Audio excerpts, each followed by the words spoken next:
Hey guys, welcome back to ArxangelRC. Now today I'm going to show you the Eachine Falcon 120. I got this off of Banggood. You can find the purchase link in the description below. This is the F3 version, so the best one around.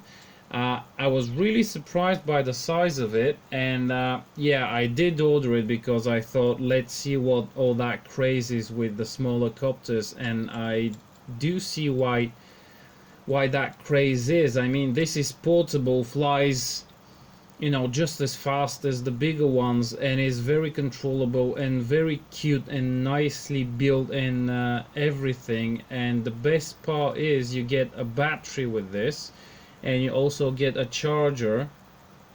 And also, because this is the ready to fly version, you get a radio, so you basically need to provide 4 AA batteries for the radio, charge the copter battery and go flying, because everything is set up from the factory, so you basically need to plug it in and go flying. And pretty much this is what I do, excluding some foolishness on my part where I reflashed the flight controller thinking it's not beta flight on it, where it actually turned out to be beta flight on it from the factory, and it was set up properly, and I reflashed it and messed it up. But not a problem, I fixed that, except the light bar, so don't pay any attention to it. It just glowing white. I haven't gotten around to fixing that yet. But yeah, like you see here on the stock battery in sub-zero temperatures, this thing has punch.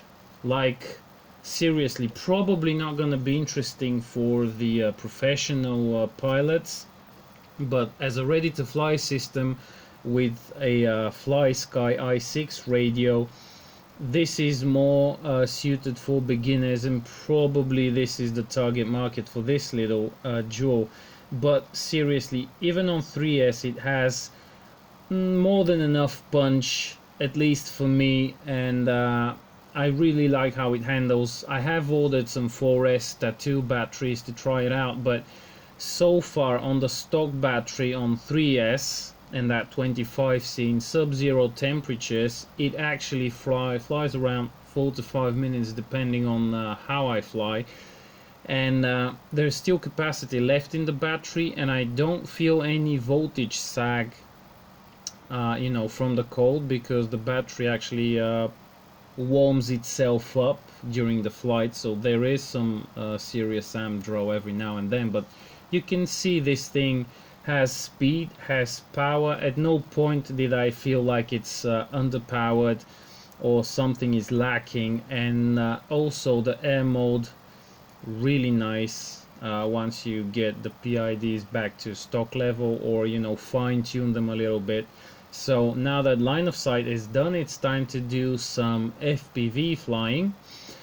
So the camera video quality is not the best, is okay. It wasn't a cloudy day, so I'm not sure how it handles light changes, but the resolution is almost okay for most flying, and would be okay for beginners to get used to. And should you decide that you need more resolution or a higher quality image, you can easily upgrade the camera. Now, the thing that really worried me on this first flight is right here I lost radio link, and you see how the copter started going down. I had to raise the radio over my head for it to regain control, and for me to pull it up. So what I did next was add a zip tie that would hold the receiver antenna straight up, so I can get a better connection and not lose it, you know, under 100 meters away. So keep that in mind. You will also read it in my review. Make sure you do that as soon as you get the copter, if you're getting this copter, because otherwise, you know, it would just lose radio connection and crash, and you have to walk and find it. But it does have a buzzer on it, so probably isn't gonna be that hard to locate it unless the battery disconnects. So yeah, really nice flyer, and seriously, looking at the camera and, you know, just looking at the video here, I personally couldn't say that this is a 120 size copter. Absolutely feels and handles similarly to the Shuriken 180 and possibly to some slightly larger copters. Probably the stability is not exactly the same as a larger machine, but very close to it, especially in the air mode. It's really nice, at least as far as I can tell. I'm not a professional quad racer or anything, and this system is not aimed at professional quad racers, it's aimed at beginners. I'm not quite a beginner, but not too far from it when it comes to quad racing. So you know, in my point of view, this is a good system. Now the only thing that bugs me is, you know, I'm not that far out and I get that interference. There were a few people around me plugging and unplugging their systems, so not sure if that had anything to do with it. I haven't had the time to haven't had the chance to fly it on my own yet, but it is possible that the antenna is left hand circular polarized and I'm using right hand circular polarized on my goggles, so that could be the reason for that interference. You know, the polarities just don't meet, and thankfully there was snow that day, so all those crashes resulted in just wet electronics, which were pretty easy to fix. Putting them on the blower in my car, kick up the temperature on the air conditioning, and in 10 minutes it's all good and dry and ready for another run until you crash in the snow again. But at least you don't break anything. And talking about braking, I did crash this a few times in my house while trying to sort out the PID and yaw angle offsets after I reflashed Betaflight with Betaflight and reset my parameters, not realizing it already has Betaflight on it.